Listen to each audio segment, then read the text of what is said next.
Hello students, good morning today. मैं आज आप लोगों को सीक्वेंस सीरीज पर बात करने जा रहा हूँ। सीक्वेंस सीरीज 11th में तो एक अच्छी चैप्टर है ही, वो आईआईटी में भी काफ़ी यूजफुल है। होता क्या है सीक्वेंस सीरीज, पहले इसको आप फंडामेंटली समझें। सर्टेन कलेक्शन ऑफ नंबर्स जो होते हैं ना, उसे हम लोग कहते हैं सेट।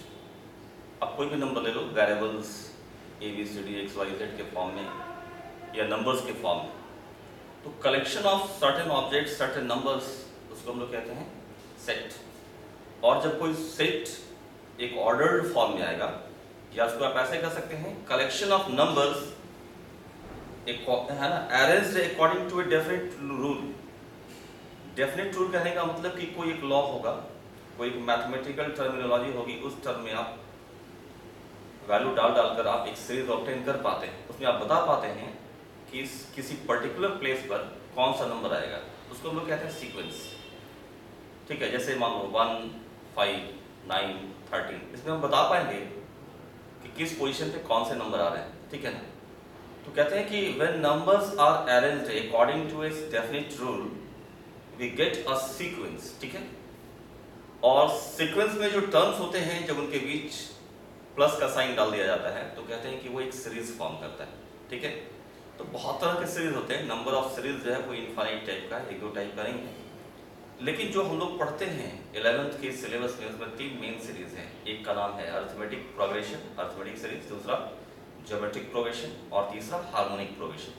ये 3 चैप्टर ये सीरीज हैं। ठीक है, अब इन तीनों के स्पेशल फीचर्स क्या है, उसमें क्या फॉर्मूला बनता है, तो सबसे पहले स्टार्ट करते हैं हम लोग अरिथमेटिक सीक्वेंस से स्टार्ट कर सकते हो। ठीक है, ऐसे आप देख लो कि सीक्वेंस बनाना कैसे होता है। जैसे मान लो आपको कहा गया हो कि एक सीक्वेंस फॉर्म करिए जो Tn का मतलब होता है nth टर्म। ठीक है ना, जिसका nth टर्म इस टाइप से है, मान लो -1 to the power n into 2n plus 1 5 3, इस टाइप मान लीजिए। तो कहता है एक सीक्वेंस ऐसा है जो इस रूल से निकलता है, इस मैथमेटिकल टर्म से निकलता है। ठीक है, कैसे निकलेगा वो सीक्वेंस, कैसा होगा। यहाँ ध्यान दीजिए कि ये जो Tn है वो nth टर्म को इंडिकेट करता है, और n यहाँ होता है नेचुरल नंबर्स। ठीक है ना, जैसे n की वैल्यू आप डालो 1, तो n की वैल्यू 1 डालो, आएगा T1 is equal to -1 to the power 1 -1 into, और यहाँ 1 की वैल्यू कितना है, n की वैल्यू 1 3/3 1 हो जाएगा। सो दिस इज माइनस। जब n का वैल्यू आप 2 डालोगे तो T2 बराबर आ जाएगा -1 टू द पावर 2 इनटू, यहाँ 2 डालिए, आ जाएगा 2 इंटू 2 प्लस 1 5/3। इस तरह देखो आ गया 5/3। n की वैल्यू 3 डालेंगे तो आएगा T3 is equal to -1 to the power 3, and ये हो गया 3 इंटू 2 प्लस 1 7/3। This is -7/3। इस तरह हम लोग पुट करते चले जाएंगे तो आपके पास देखो सीक्वेंस आ रहा है -1 5/3 -7/3। इसको कह रहे हैं हम लोग सीक्वेंस। ठीक है, अगर इसको हम ऐड कर देते बीच में प्लस साइन देकर, तो फिर ये सीरीज बन जाता है। ठीक है, ओके, आगे बढ़ते हैं इसमें। अब आते हैं हम लोग अरिथमेटिक प्रोग्रेशन।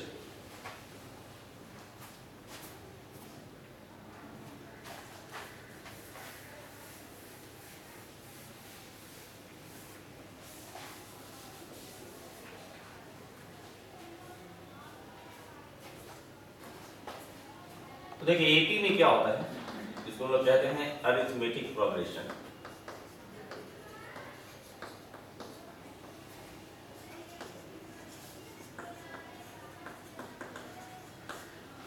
अरिथमेटिक प्रोग्रेशन, इसमें सीरीज जो होता है उसमें किसी भी दो कंसेक्यूटिव टर्म का डिफरेंस जो होता है वो सेम पाया जाता है। उस डिफरेंस को हम लोग कॉमन डिफरेंस कहते हैं। ठीक है, उसके लिखने का तरीका कुछ टाइप से है कि फर्स्ट टर्म को आप a से नोटेट कर लीजिए। The first term of the sequence is represented by a। तो नेक्स्ट टर्म जो होता है वो होता है a plus fixed number, suppose d। ठीक है, ये सेकंड टर्म हो जाएगा a plus d। When a is the first term, the second term is a plus d, the third term is a plus 2d, and so on. इस तरह ये sequence बनता है। इस सीक्वेंस को कहते हैं हम लोग अरिथमेटिक सीक्वेंस, अरिथमेटिक प्रोग्रेशन। इसमें देखिएगा कि फॉर्मूला हम लोग मतलब मैथमेटिकल इंडक्शन से डेवलप हो जाता है। इससे आपको कहा जाए कि what is t1, t1 is the first term, उसको हम लोग लिखते हैं a प्लस 0 इंटू डी, ठीक है। t2 सेकंड टर्म क्या है, a plus 1 into D. Third term t3 वो क्या है, a प्लस 2 इंटू डी। तो आप यहाँ देख रहे होंगे कि सीक्वेंस के टर्म का जो सबस्क्रिप्ट है उससे 1 लेस होता है द कोफिशिएंट ऑफ डी, ठीक है। अगर यहाँ 1 है द फर्स्ट टर्म तो d is multiplied by 0, in the second term d is multiplied by 1 less 1, in the third term it is 2। तो इस तरह से अगर प्रोग्रेस करें और हमें एक फॉर्मूला बनाना, what is the 10th term, what is the 15th term, what is the nth term, where n is unknown, so tn nth term आप इसको लिखोगे a plus n minus 1 into d. अब n जब दे दिया जाएगा कि find the 10th term, तो यहाँ n की वैल्यू 10 डालेंगे, a प्लस 9, 15 डालेंगे तो t15 a प्लस 14, तो ये फॉर्मूला बन जाता है, ठीक है, nth term of the sequence. अगर आपको कोई सवाल दिया जाए इस तरह से 1 4 7 इस तरह से, और आपसे पूछा है कि what is the 15th term in this sequence, तो आप लिखोगे t15, है ना, इसी में डाल दो n की जगह 15, t15 ये कितना होगा, a plus 15 minus 1 14 into d, तो आप लिखोगे t15 is equal to a plus 14d। ये फर्स्ट टर्म तुम्हारा 1 प्लस 14 और d क्या कहलाया, d दो कंसेक्यूटिव टर्म का डिफरेंस है, 4 माइनस 1 7 माइनस 4, वो d की वैल्यू कितनी है 3। आप कितना लिखोगे 14 3 जा 42 और 1 43 आंसर आ जाएगा इसका, ठीक है। ये है अरिथमेटिक सीक्वेंस।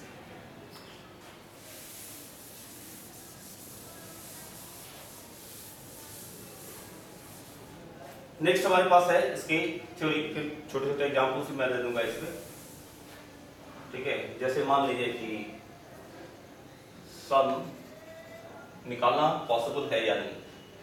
अगर किसी अरिथमेटिक सीक्वेंस में n टर्म्स दे दिए जाएं, 20 टर्म 25 टर्म दे दिए, तो क्या हम उसका सीक्वेंस का, पूरे सीक्वेंस का सम निकाल सकते हैं? उसके लिए फॉर्मूला है जहां निकल पाएगा sum to n term of an AP, ठीक है, sum to n terms of an AP।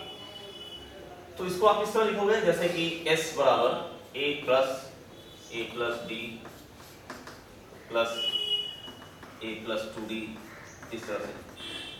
अगर हमें n टर्म्स का समीशन निकालना है तो पहले आप बताओ nth टर्म कितना होगा। तो nth टर्म हमने लिख लिखा है फॉर्मूले के हिसाब से a plus n minus 1d होता है, ठीक है। nth term of an AP is a plus n minus 1d। तो हमें n टर्म्स का सम निकालना है, और ये जो last a plus n minus 1d जो लास्ट टर्म है, इसको कोई एक वेरिएबल दे देते हैं l, ठीक है। ये लास्ट टर्म को शो करेगा, क्योंकि n टर्म का सम निकाल रहे हो, nth टर्म जो है वो लास्ट टर्म होगा, आप उस लास्ट टर्म के लिए लिख लो l, ठीक है। तो उसके जस्ट बिफोर एक टर्म आएगा, उसका नाम होगा l माइनस d, उसके पहले जो टर्म होगा वो होगा l माइनस 2d। पूरा समझ आ रहा है? लास्ट टर्म l है, सेकंड लास्ट d लेस होगा, और उसके पहले एक और d लेस होगा, इस तरह से ये सीक्वेंस। तो सम निकालने के लिए क्या करते हैं हम लोग, इस सीरीज को ही लिखते हैं फिर से और रिवर्स करके लिख देते हैं। लिखिएगा l, इस पूरे सीरीज को रिवर्स करके लिखना है, l plus l minus d plus l minus 2d, फिर होगा a plus 2d a plus d और फिर a। इसके बाद हम लोग इसको ऐड कर देते हैं, ठीक है।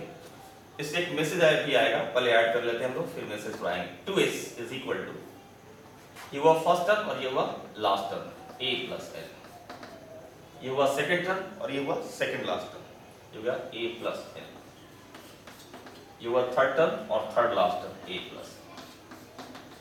इस तरह आप चलते चले जाएंगे, हर बार आपको a प्लस l ही मिलेगा।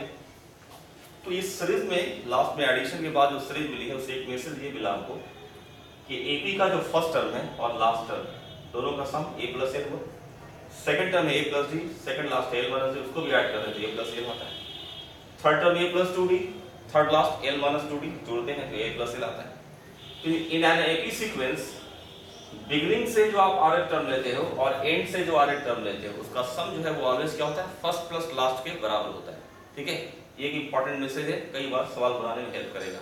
क्या कहा मैंने कि R F term from the beginning and R F term from the end when they are added the result is fix and that is equal to first term plus last term. दिख भी रहा है आपको हर जगह ए plus ए, तो ये बराबर होगा एन इंटू ए प्लस एल। इस तरह अब हम लोग लिख रहे हैं यहाँ पर a प्लस एल जो था वो nth टर्म को कहा गया था, उसकी वैल्यू यहाँ डाल देंगे a plus a plus n minus one into t. इस तरह आप देखें कि s की जो वैल्यू है वो निकल आएगी, 2 से आप डिवाइड करो तो आएगा n बाई 2 आएगा a plus a twice a plus n minus one into d. इस तरह से आपको nth टर्म का भी एक फॉर्मूला मिल जाता है। ठीक है, तो एक मैसेज ये भी समझने का है कि ये समेशन जो है ना किस पैटर्न में आता है, कैसा पॉलिनोमियल बनाता है। अगर आप nth टर्म को वेरिएबल मान लो t, तो हमने देखा था a plus n minus one d. ठीक है, देखो ये लीनियर है, n की वैल्यू 1 आती है इसमें, आप इसको ऐसे लिख रहे हो d इंटू एन प्लस ए माइनस डी, या n को अगर वेरिएबल समझा जाए है ना, तो t जो है वो n पर डिपेंड कर रहा है और n का पावर कितना है 1, तो nth टर्म ऑफ ap जो है वो लीनियर रिलेशन फॉलो करता है। ठीक है, लेकिन उसी AP का जब n टर्म्स का सम करिएगा, sum to n terms Sn या S समझो, यहाँ देखो कि n into n into d है और by two n by two into n into d, तो ये आ जाएगा d by two into n square ऐसा। ठीक है, और प्लस आएगा 2n बाई टू तो an हो जाएगा और minus d by two n, देखिएगा ये हो जाएगा a into n minus d by two into n.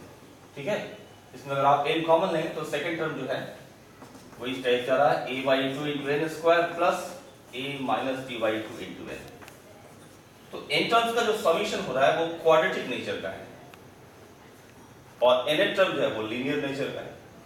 तो इसकी भी उपयोगिता है कि क्वाड्रेटिक से क्या मतलब होता है, इसका भी यूज है।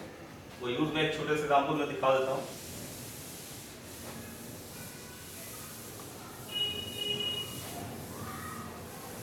जैसे मान लीजिए आपको एक सवाल दिया गया कि किसी एपी का सम टू n टर्म्स, जानिए in an AP the sum to n terms is given and suppose it is 3n square plus 5, then what is the AP. ठीक है, किसी एपी का n टर्म का सम आपको दे दिया है, तो कहता वो एपी बताओ कैसा होगा। तो चूंकि ये s इंडिकेट कर रहा है सम टू n टर्म, तो अगर बिल्कुल बेसिक से चलें तो ऐसे समझें n इज इक्वल टू 1 मतलब क्या हुआ, the sum of one term. तो जब एक ही टर्म है तो उसका सम किसी और से होगा नहीं, इसलिए n इक्वल टू 1 पर जो s1 मिलेगा वो t1 ही मिल जाएगा, ये फर्स्ट टर्म ही हो जाएगा t1, because what is the sense of sum of one term, n equal to 1 में एक ही टर्म है, उसका सम किससे होगा, किसी से नहीं होगा, वो खुद ही है। तो s1 वही होता है जो t1 हो जाता है फर्स्ट टर्म। तो n की वैल्यू 1 डालते हैं इसमें, ये जाएगा 3 प्लस 5, ये हो गया 8। तो यही t1 भी है, यही s1 भी है। लेकिन जब आप n की वैल्यू 2 डालोगे तो आएगा s2 और s2 हुआ सम टू टू टर्म्स, तो ये बराबर हो जाएगा आपका t1 plus t2। s2 means the sum of two terms, तो t1 प्लस t2 और t1 प्लस t2 कितना रहा, जिसमें n की वैल्यू 2 डालो, 2 स्क्वायर 4 3 या 12 और 5 2 या 10, 12 प्लस 10 22 ऐसे। तो t1 प्लस t2 22 है, इसका मतलब कि t2 कितना आएगा, तो t1 की वैल्यू जो कि 8 है वो यहाँ डाल दीजिए और 8 यहाँ डिडक्ट कर दीजिए। ठीक है, तो 22 माइनस t1 यानी माइनस 8 हो जाएगा 14। इस तरह n की वैल्यू अगर 3 पुट करोगे तो आएगा s3 equal to t1 plus t2 plus t3 sum of 3 terms, वो कितना है 3 यहाँ डाल दीजिए, 3 3 9 3 27 और 15, तो 27 और 15 जो है हो गया आपके पास 42, दिस इज इक्वल टू 42। तो what is t3, t3 is 42 minus t1 plus t2, तो 42 में 22 घटा देते हैं, ये 20, ये हो गया t3 और इस तरह से प्रोग्रेस करते हैं। तो हमारे पास तीन टर्म मिल रहे हैं, t1 8, t2 14, t3 20।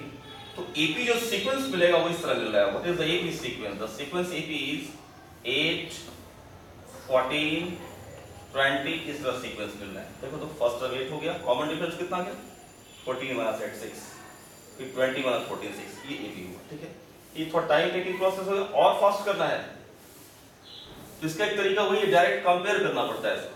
ठीक है, लेकिन ये बेसिक लॉ था, इस पर काम कर लिया हो। और देखिए इसको डायरेक्ट कैसे करते हैं।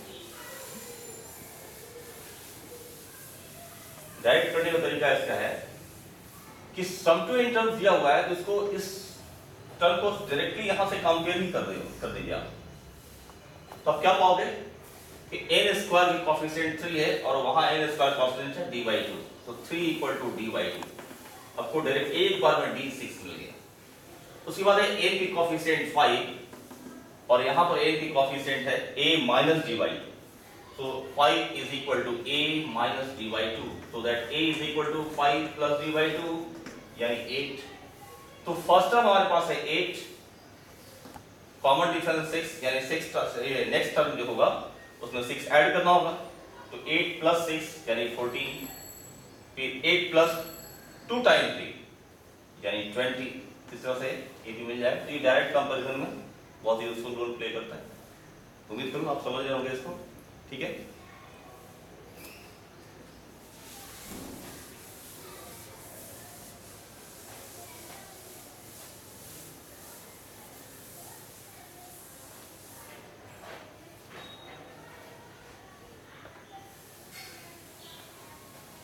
तो इसमें कुछ लॉज होते हैं जो आपको समझने की जरूरत है। जैसे मान लीजिए कहीं लिखा हुआ है कि if A B C dot are in AP, तो क्या कुछ चेंजेस अगर इसमें लाए जाएं,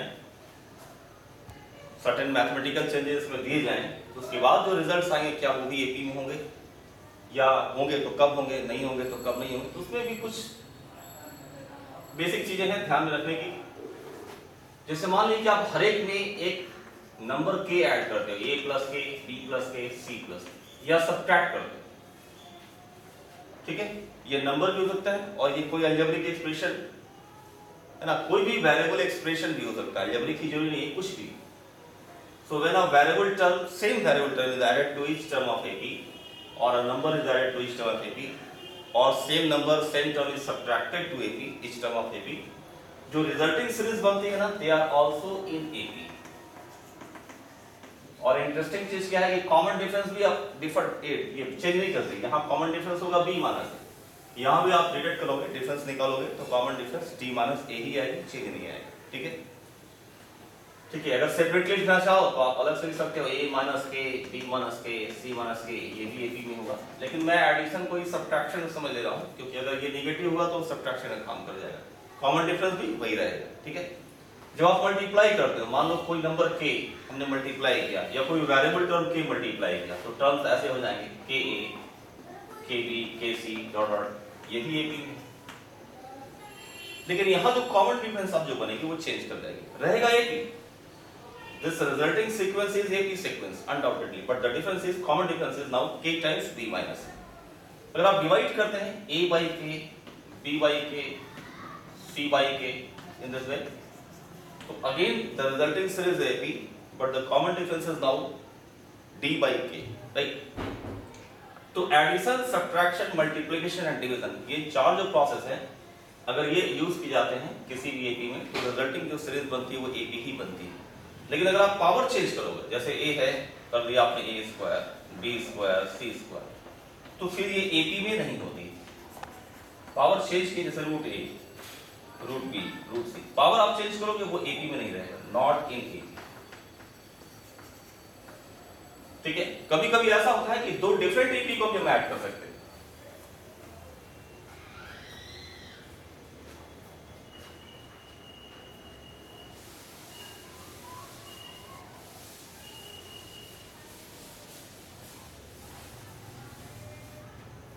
चलिए दो डिफरेंट AP ले लेते हैं।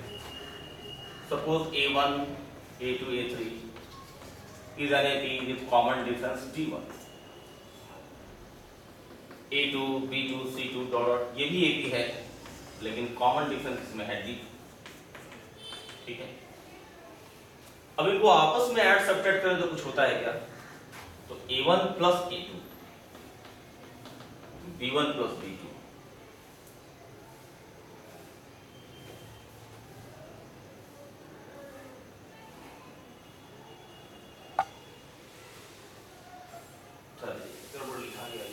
A1 A2 A3 ये B1 B2 B2 डॉट। तो समेशन जो कर किया हम लोगों ने A1 plus B1, A2 plus B2, A3 plus B3 and so on इस तरह। अब जो ये सीरीज बन रही है आप देखो कि ये भी AP बन जाएगा। कैसे? तो कॉमन इन दोनों का डिफरेंस करो, इन दोनों का तो डिफरेंस आएगा A2 minus A1 plus B2 minus B1। ये difference is D1 plus D2। ठीक है, इन दोनों का डिफरेंस करो तो आएगा A3 minus A2 plus B3 minus B2। देखो आ जाएगा D1 प्लस D2। ऐसे तो दो डिफरेंट AP जो हैं जब उनके रेस्पेक्टिव टर्म्स जो होते हैं जब ऐड किए जाते हैं, फर्स्ट को फर्स्ट में, सेकंड को सेकंड में, तो जो सीरीज बनेगी वो भी AP में आएगा। ठीक है, और कॉमन डिफरेंस कितना होगा? जब ऐड कर रहे हो तो दोनों के कॉमन डिफरेंस का सम आएगा। अगर हम डिफरेंस लेते हैं A1 minus B1, A2 minus B2, A3 minus B3, यहाँ D1 माइनस D2 आता है। ठीक है, तो दो डिफरेंट AP सीरीज को आपस में ऐड करने से, सब्ट्रैक्ट करने से जो रिजल्टिंग सीरीज आती है वो भी AP ही आती है। हाँ, कॉमन डिफरेंस चेंज कर जाएगा। ठीक है, but if they are multiplied,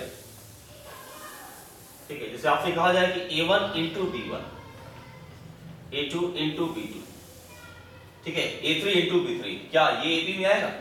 तो ये AP में नहीं आएगा। या आप रेशियो कर लो A1 by B1, A2 by B2, क्या ये AP में आएगा? ये भी AP में नहीं आएगा। ठीक है, या पावर कर लो, है ना, तो पावर तो चेंज करने से ही वो AP छोड़ देता है ना? तो केवल एडिशन सब्ट्रैक्शन दो डिफरेंट सीक्वेंस के लिए, और सेम सीक्वेंस के लिए अगर आप लेना चाहोगे तो एडिशन सब्ट्रैक्शन मल्टीप्लिकेशन डिवीजन, ये चार ऑपरेशन से रिजल्टिंग सीरीज AP में ही रहेगा। ठीक है, कॉमन डिफरेंस चेंज कर सकता है, वो तो आप प्रैक्टिस से समझ भी जाएंगे। नेक्स्ट हमारे पास थ्योरी है कि दो नंबर दे दिए जाएं और उसके बीच में सर्टेन नंबर्स ऐसे इंसर्ट कर दिए जाएं कि रिजल्टिंग जो सीक्वेंस बने वो AP बने। ऐसा कैसे पॉसिबल? उसकी क्या आर्टिकल है देख लें। उसको कहते हैं to insert n AMs arithmetic means. ऐसे मीन पर जाने के पहले मैं एक छोटा सा आइडिया और दे रहा हूं। अगर कहीं लिखा हुआ हो ABC, only 3 numbers, ABC are in AP, ये ओनली 3 नंबर्स आपको दे रखा हो, तो ये B जो है वो A और C का अरिथमेटिक मीन कहलाता है। आप इसको इस तरह लिखेंगे B minus A is equal to C minus B, तो 2B की वैल्यू आ जाएगी A प्लस C, और B जो है वो A प्लस C बाई 2 हो जाएगा। तो आपको जब कभी ये नंबर मिलता है B equal to A plus C by 2, आपको समझ लेना है कि B जो है A और C का अरिथमेटिक मीन है। A और C के बीच में B डाल देंगे तो जो सीक्वेंस बनेगी वो क्या बनेगी? वो अरिथमेटिक सीरीज बन जाएगी। ठीक है, अरिथमेटिक प्रोग्रेशन में नंबर्स आ जाएंगे। तो ये सिंगल अरिथमेटिक मीन हुआ, दो नंबर्स के बीच, A और C दो नंबर्स के बीच we have inserted only one number, so this is called single arithmetic mean. जीबी में जाएंगे सिंगल ज्योमेट्रिक मीन, फिर n ज्योमेट्रिक मीन। ठीक है, तो ये सिंगल ज्योमेट्रिक मीन हुआ। लेकिन अभी टास्क ये है कि दो नंबर सपोज A और C या A और B, इसके बीच में नंबर्स डालो and there should be not one, more than one. यहां मैंने लिख दिया n, arbitrary n, to insert n arithmetic means between A and B। तो प्रोसेस ये है कि पहले जो नंबर्स डाले जाएंगे, let us represent them by A1 A2 A3 dot dot AN। so let A1 A2 A3 dot dot AN are n arithmetic means which are to be inserted between the two numbers A and B। ठीक है, तो हमें इसको इस तरह लिखना होगा कि A1 A2 dot dot AN B, these are in AP। ठीक है, ये हुआ AP सीक्वेंस। अब क्या हुआ, आप देखो कि टोटल नंबर्स कितने हो जाएंगे इसमें। तो n मीन्स तो हम लोगों ने इंसर्ट की और दो नंबर्स पहले थे, तो B जो है इस पूरी सीरीज में लास्ट नंबर कितने हो जाएंगे? n मीन्स A और B दो नंबर्स यानी 2, n plus 2 टर्म्स हो गए। सो B is at the last, that's why it is n plus 2th term। तो हमें कहना है कि b is n+2th term of this sequence, n+2th term of this sequence, right. और इससे कुछ कॉमन डिफरेंस होगी जो हमने माननी पड़ेगी हमें। Let us assume that this resulting series AB has certain common difference. Let us see D. तो आप इसको इस तरह लिखोगे a plus number of terms minus 1, a plus n+2 minus 1 into common difference D. तो इस तरह आएगा b minus a is equal to n+1 into d, right? तो from here b is equal to b minus a divided by n plus, ठीक है। Common difference हमने निकाला, ये जो रिजल्टिंग सीरीज बन पाई है इसकी, और जब d निकल जाता है तो आप फिर कोई भी मीन्स निकाल सकते, जैसे a1, what is a1? a1 is the first arithmetic mean and the second term of this sequence. This is the second term of the sequence. First arithmetic mean, second term, second arithmetic mean, third term. तो आपको निकालना अगर होगा, देखो कैसे निकालें। जैसे a1 find out करना है, what is a1? a1 is the second term which is equal to a plus d. So a plus the value of b is b minus a divided by n plus, और आप लिखोगे तो याद आएगा n times a plus 1 time b divided by n plus। जो आप a2 निकालोगे तो आएगा a plus 2b, तो फिर a plus 2b minus 2a by n plus 1। जो आप इसका एलसीएम निकालेंगे तो आएगा n minus 1 into a plus 2 into b divided by n plus। तो आप यहाँ से सेंस भी निकाल सकते हो ऐसे कि जब मीन्स निकाल रहे p का, तो in the denominator you will find always n plus 1। In numerator this subscript is given to as a coefficient of b, it is a2, so coefficient of b is 2, it is a1, so coefficient of b is 1, and the what should be the coefficient of a? The coefficient of a and coefficient b should be such that their sum is equal to n plus 1। तो b की जो coefficient होगी n plus 1 में deduct करके लिखनी है, ये 2 है तो n plus 1 2 का डिडक्ट करके लिखो। अगर आप इस तरह प्रोसीड करोगे और आपको निकालना होगा suppose rh mean, what is rh mean? तो rh मीन को मैं लिख के दिखा रहा हूं आपको, ar, ठीक है। तो आप इसको डायरेक्ट लिख सकते हो, this is equal to n plus 1, और ये जो सबस्क्रिप्ट है वो b की कोएफिशिएंट हो जाती है, तो आप लिखोगे r into b, और a की जो कोएफिशिएंट होगी वो ये n plus 1 और r की डिफरेंस है, तो लिखोगे n plus 1 minus r into a, इस तरह, ये r है, ठीक है। दूसरी बात ये होगी कि जैसे ये जो सीक्वेंस बना आपका a1 a2 डॉट an और b, ये जो सीक्वेंस बना, ये बना तो AP में, और AP मैंने बताया था कि rh term from the beginning, rh term from the and, उनका समेशन फर्स्ट प्लस लास्ट होता है। तो ये जो a1 है वो होगा a plus d, और ये an है होगा b minus d, तो a1 plus an फिर हो जाएगा a plus b, a2 plus an minus 1 कितना होगा a plus b। तो एक चीज यहाँ भी समझना है कि इंसर्ट करने के बाद rh mean from the beginning and rh mean from the end, when they are added the result is equal to a plus b, first plus last, ठीक है। ये हुआ how to insert n arithmetic means, ठीक है।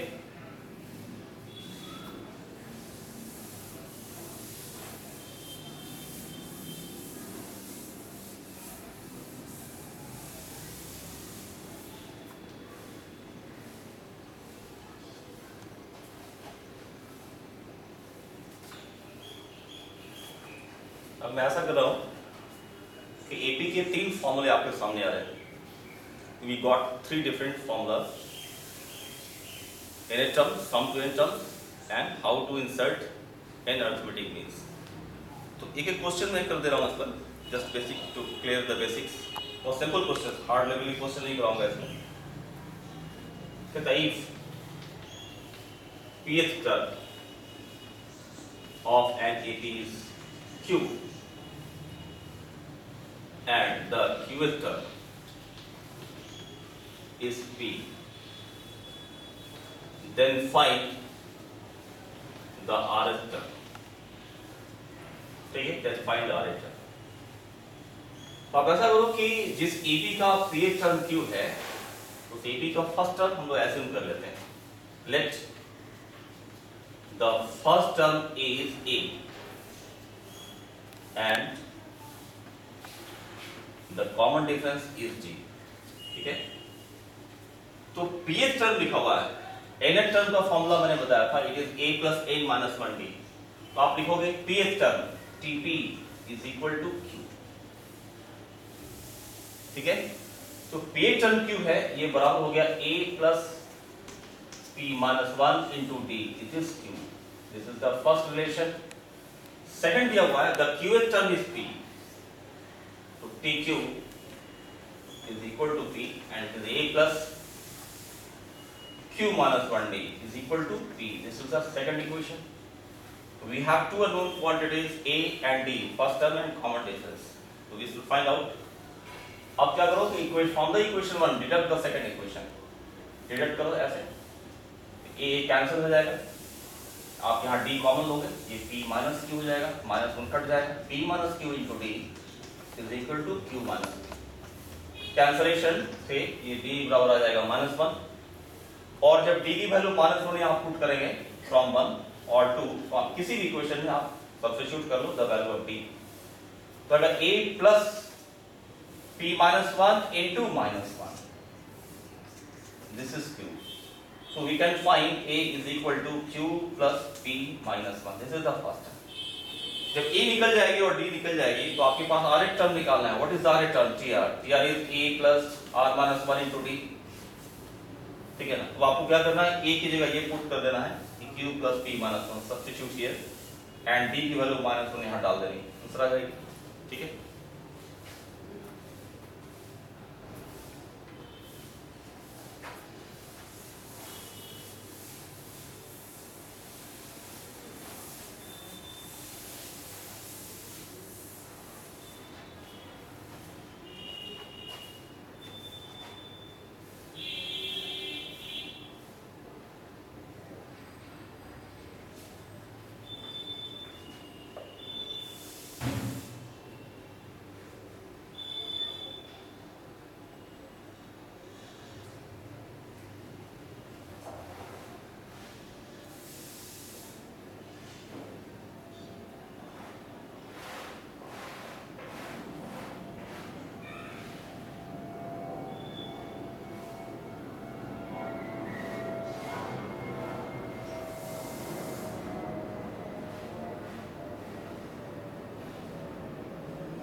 find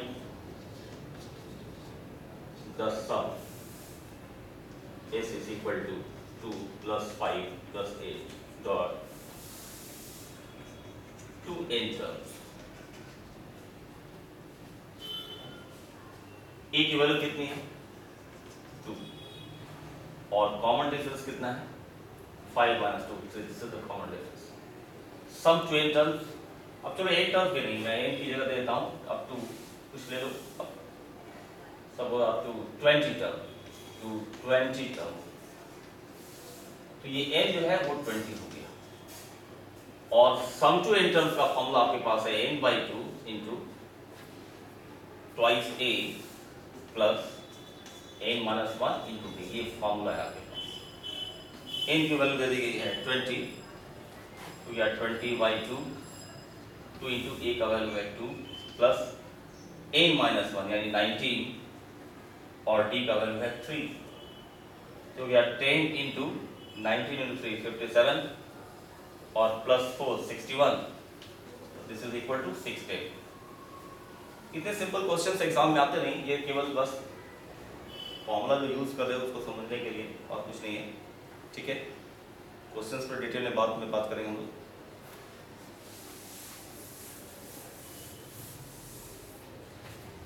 चलिए next देखो, to insert 15 arithmetic means between 5 and 50। ठीक है, हमें कहा जा रहा है कि दो नंबर्स 5 एंड 50 हैं, इनके बीच में आप 15 अरिथमेटिक मीन इंसर्ट करो। तो आपको ऐसे लेना पड़ेगा 5, a1, a2, इस तरह से 8, 15 एंड 50, दीज आर इन ए। 50 क्या है? तो देखो 15 तो मीन्स हो गए, अब दो टर्म है, तो 15 इज द 17th टर्म। आप इस लोग लिखोगे 5 प्लस 17 माइनस 1 इंटू डी। तो डी की वैल्यू आपके सामने देखो आ जाएगी 50 माइनस 5 यानी कि 45 डिवाइडेड बाई 60, ये डी निकल गई। ठीक है, अब अगर निकालना है a1 तो a1 क्या लिखोगे 5 प्लस डी यानी 5 प्लस 45 बाई 6। ठीक है, 6 5 30 और 45 75 बाई 6। इस तरह a2 निकालना होगा, लिखेंगे 5 प्लस 2d यानी 5 प्लस 45 इंटू 2 बाई 6 वगैरह वगैरह। इससे आप निकालना चाहो तो निकलता चला जाएगा। ठीक है,